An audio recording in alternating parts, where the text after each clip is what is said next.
Federal workers are being told again to list 5 things they accomplished on the job in the past week. TSA workers are among those who have received the emails. Maddie White with our sister station reports from the Seattle airport.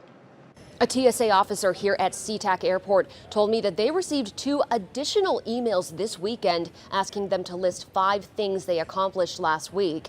And that officer tells me that they're worried about the safety of all air travelers because they feel this is DOGE's way of frustrating people enough to either quit or be fired from their jobs. This is just part of it. It's part of the reduction of government. If you don't comply to what we need, then you're gone.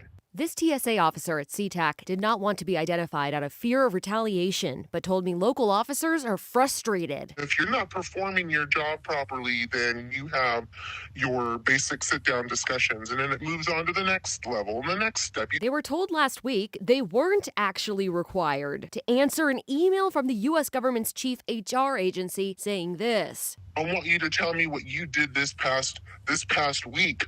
And 5 things that you've accomplished. But they got that same email this weekend and another one from their boss's boss, Department of Homeland Security, now requiring them to answer that question for them. Well, obviously, there's a hiring freeze nationwide. That's also public, and that impacts locally as well.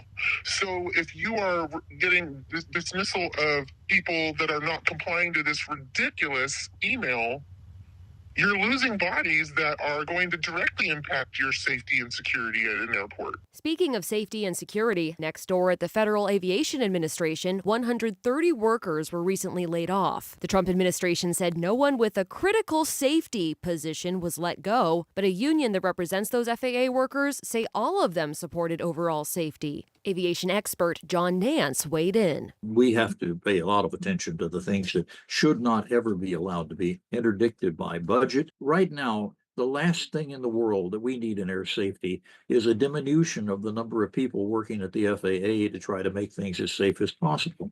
It is not only folly, it's just sheer stupidity. I don't care what your alignment is politically.